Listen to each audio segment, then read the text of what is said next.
What's going on, everybody? So, we got the injury report for today, headed into tomorrow, and not only that, but Doug Peterson has actually confirmed some things about certain players and whether or not they're going to play or not.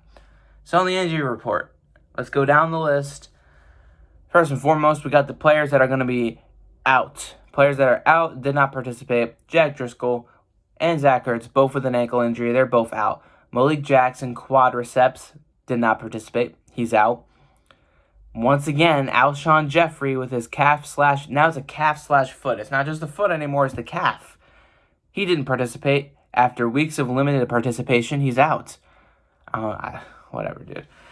Miles Sanders with his knee injury did not participate. I know he got lucky with that injury. It could have been way worse. He dodged a bullet, and he's not participating, and he's out. So hopefully he'll be okay for Cowboys come Sunday Night Football the week after next week. And last but not least, in the did not participate group, we got safety Kevon Wallace with that shoulder injury, that nasty shoulder injury he took early on against the Ravens. He's going to be out, which out of all these, of course, the biggest losses are without a doubt Miles Sanders, Malik Jackson, and Zach Ertz. I mean, those are the biggest ones that you could, really look at the Eagles and say they can't afford to lose. Maybe we can going up against the Giants, and the Cowboys is a question mark, of course. But again, focusing just primarily on the Giants, big losses.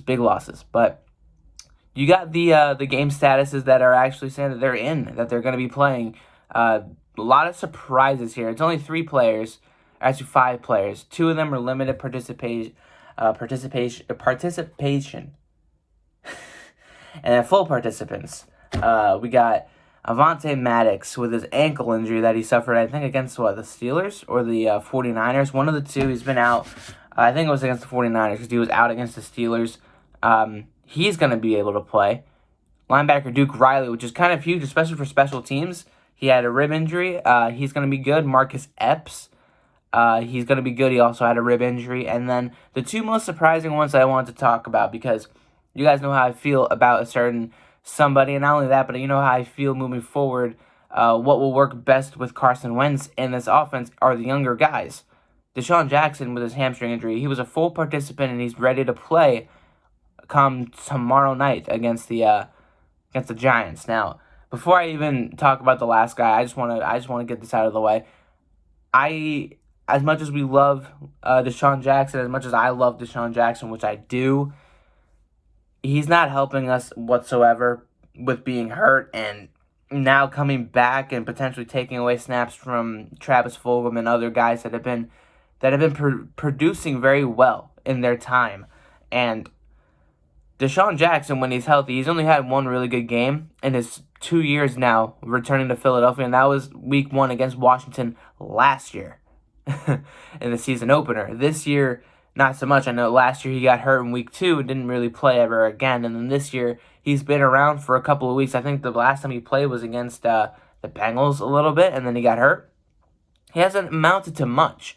And of course that also leans into Alshon Jeffrey. Even when he's in, how much is he producing for you?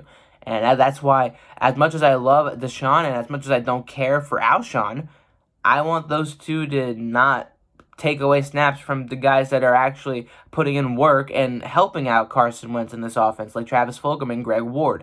Those 2 have been very reliable. Travis Fulgham, we all know, he's been the breakout star over the last 3 weeks.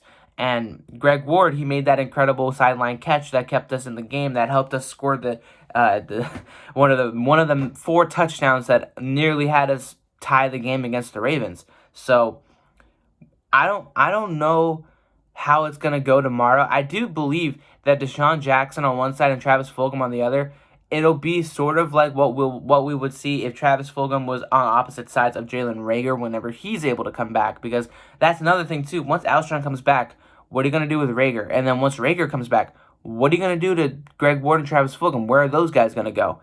That's the biggest question. I don't want, if Alshon does come back and then Jalen Reagor comes back, I don't want to sideline Greg Ward or Travis Fulgham at all for these guys that are injury-prone, veteran guys, especially Alshon, who's more washed up than Deshaun. Deshaun can actually, at least like make a couple of catches here and there. He can at least take the top off of a defense, whether he catches the ball or not. He's still a vertical threat. Alshon, I don't believe in Alshon being any sort of threat anymore. I really don't. 2017 was sort of the last year where I thought that he was, something to worry about for us, something that would actually help us win a game. Not in 2019, not in 2018 to a certain degree, and definitely not this year, coming off of his injury and everything that's happened, his whole history here and whatnot. But I don't know. We've seen it be talked about so much with other Eagle YouTubers on here, Joey Shakes, Darius Dalton, and Desert Eagle, a bunch of those guys, Nitro Freak, everybody. They all don't want to see Deshaun and Alshon take away snaps from the young guys that are actually doing good. And I'm the same way. I've been saying it since last year that the young guys, we saw it during the 4-0 run in December, that these guys play better with Carson, and he looks like he even trusts them more than Alshon and Deshaun at this moment. And then this year, it looked like he trusts them more than Zach Ertz. So again, I don't want to see any of these guys get limited snaps or get benched for the old guys that are returning from injuries. And they're just going to get hurt again, or they're just going to not produce and we're going to struggle even more. That's not what I want to see. And that's why I'm hoping that Deshaun, I know Deshaun and how he is, he's going to want to play, of course. He's not going to want to try and take away snaps from everybody else. But I believe with him, I think it's okay. I think he's going to be the only one that's going to be fine, injury or not, whatever happens with him or not. You can line up Fulgham on the other side and have Greg Ward in the middle at the slot, and then same with J.J. Arcega-Whiteside. But then once you get Jalen Reagor back, once you get Alshon Jeffrey back, it's going to be a different story. So I don't know how I feel about that. But moving just for the Giants game alone, I think it'll be okay to have Deshaun back. But moving forward, once we get everybody else back, I don't know. And then Lane Johnson, to end this video off, surprising all of us, full participant, and he's going to play through his injury still, which I don't know how I feel. But then again, Jack Driscoll was injured. Jamon Brown could not block anybody at right guard, so I don't know. I don't know if Matt Pryor is going to be able to take back that spot from Jamon Brown. I really don't know. But I guess I understand why they're pushing Lane so much and why he's pushing himself, because the offensive line last week without him on that right side was just abysmal, was so bad, especially that right guard spot. But what can you do?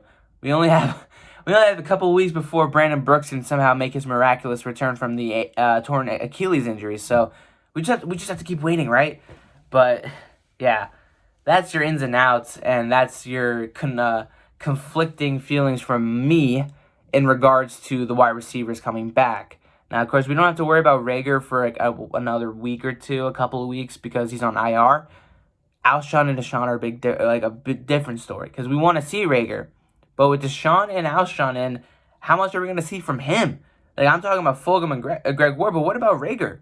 How much are we going to see from him if Alshon and Deshaun are being back at number 1 or number 2 for God knows what reason? So I'm going to stop my rants. Let me know what you guys think about the injury report. I'm going to come back at you guys later tonight with a little preview, more on why I think the Eagles are going to win, more on the pick and everything, and breaking down the game a little bit more. It's going to be a longer video as well. I'm making longer videos, more content for you guys. So if you're new and you want to keep up with the content, subscribe. Appreciate it a lot. Click the like button as well. And I'll see you all later tonight with another video. Peace out, y'all.